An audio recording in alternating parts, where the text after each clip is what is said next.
देश की पहली महिला आईपीएस डॉक्टर किरण बेदी द्वारा लिखी गई फेयरलेस गवर्नेंस किताब का हिंदी संस्करण निर्भीक प्रशासन का लोकार्पण एएनआई के संपादक स्मिता प्रकाश के हाथों हुआ। इस किताब में किरण बेदी ने जन आकांक्षाओं के प्रति जनादेह न्याय संगत प्रशासन का व्यवहारिक पक्ष को सामने रखा है।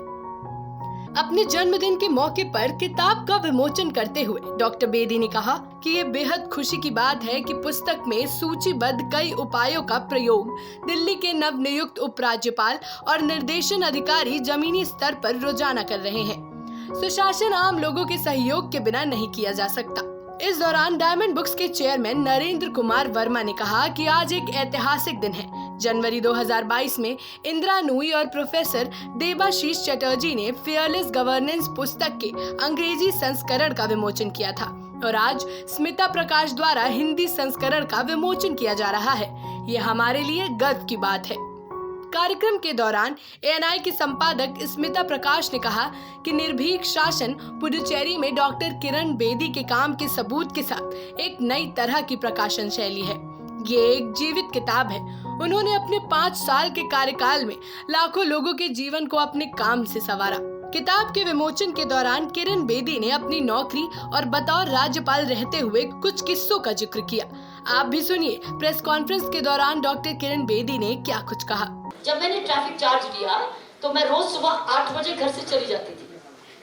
रोज सुबह 8 बजे मुझे सड़कें खुद नहीं आती थी दिल्ली की। मैं तो अमृतसर से आई थी और दिल्ली मेरे लिए बड़ा बढ़िया था। मैं तो खुद कनॉट प्लेस के चक्कर काटती रहती थी, कौन सी सड़क कौन सा लूं, इंडिया गेट में कौन सी सड़क लूं। स्कूटर चलाती थी उन दिनों में। तो ऐसे मुझे चार्ज मिल गया कि ट्रैफिक संभालो। मैंने गवर्नर साहब को बोला, तब खुराना साहब थे, कि सर मुझे दिल्ली की ट्रैफिक नहीं आती है, मुझे ये क्यों काम दे रहे हो एशियन गेम्स का। बोले नहीं तुम नहीं करना है। तो मैंने दिस इज नॉट। अब मैं सड़क को कैसे समझूं, मैं कैसे इनको गाइड करूं जब मैं खुद नहीं सड़कें जानती एज डीसीपी ट्रैफिक। तो सुबह मैंने नक्शा लेना, सीट पे बैठना, ड्राइवर को बोला घुमा साउथ दिल्ली दिखा। अब ये सड़क है, अच्छा अरबिंदो मार्ग है, ये कनॉट प्लेस है, कोटलिया मार्ग है, अच्छा आज साउथ है, चल अगले दिन नई दिल्ली चले, पुरानी दिल्ली चले, ईस्ट दिल्ली। मैंने हफ्ते के बीच में नक्शे को समझा, अपनी सड़कों को समझी। लेकिन सड़कों को समझे Smita, I saw the problems on the road.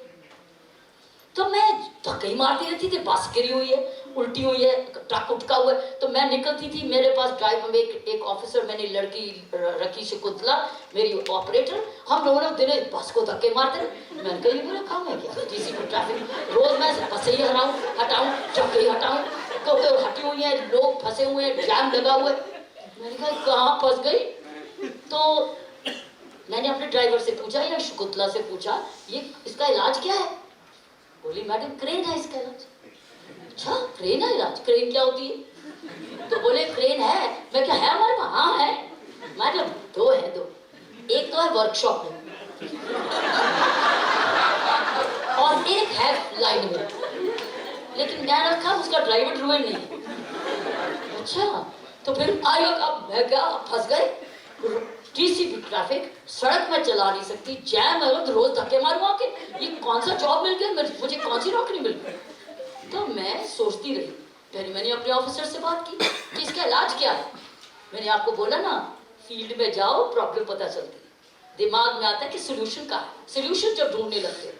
तो मैंने ऑफिसर से बात की, मैं टीम वर्क बहुत करती थी, प्रवीण वगैरह, हम लोग एक दूसरे से सीखते थे। जैसे मैंने कहा ना, सीख के काम। तो उन्होंने कहा मैडम क्रेनें तो नहीं है लेकिन प्राइवेट क्रेनें हैं। मैंने कहा शाबाश, कहाँ है वो। बोले मैडम सारे प्राइवेट क्रेनों के पास 1-1, 2-2 हैं। मैंने कहा उनको 5 बजे मेरे ऑफिस में बुलाओ, हिसाब दे मुझे कितनी क्रेनें हैं, और कल से वो क्रेनें ट्रैफिक पुलिस की। तो बोले वो मैडम कमाएंगे कैसे। मैं कहा कोई प्रॉब्लम नहीं, जो गाड़ी उठाएंगे वो खर्चा उनको, जो चलान करेंगे वो पैसा है। तो हर उठाने की गाड़ी का खर्चा उनको मिल गया। वो तो खड़ी थी, अब हमने उनको गाड़ियां दे दी और उनको ये शर्त दी कि तुमने वही उठानी है जो हम कहे, ये नहीं उठाते जाओ जी। तो वही उठानी है, तो वो मान गए।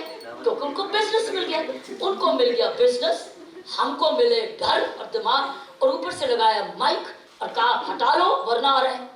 वो तो रिक्शा वाला चलता चलता ये क्या हो रहा है, बोले ये क्रेन बेदी आई है। तो रिक्शे वाले ने मेरा नाम डाला है, तो वह उल्टा उल्टा चला गया। लेकिन उसी क्रेनों में मेरे पास 0 क्रेन से उस वक्त उन दिनों में 16 क्रेनें हमारी हो गई बिना कुछ खर्चा करे। तो जगह जगह क्रेन लगेगी, उसमें तो फिर कोई भी नहीं छूटा। मेरी ननद की भी गाड़ी उठ गई, सीबीआई डायरेक्टर की भी उठ गई और प्रधानमंत्री की भी उठ गई। आपको सच बताओ, मेरे फादर की भी गाड़ी आपने उठाई। Okay, there's a little boy out there who wanted to ask a question. Yeah, one last question. There's a little boy there. That's one last question because we are running out of time. Last question. You can ask the questions later. She's going to come and meet with you people. Yeah, first with the boy. Good morning, ma'am. Happy birthday. Ma'am, I want to ask the question that you asked us that there were many difficulties in front of you as there was a different atmosphere of Puducherry.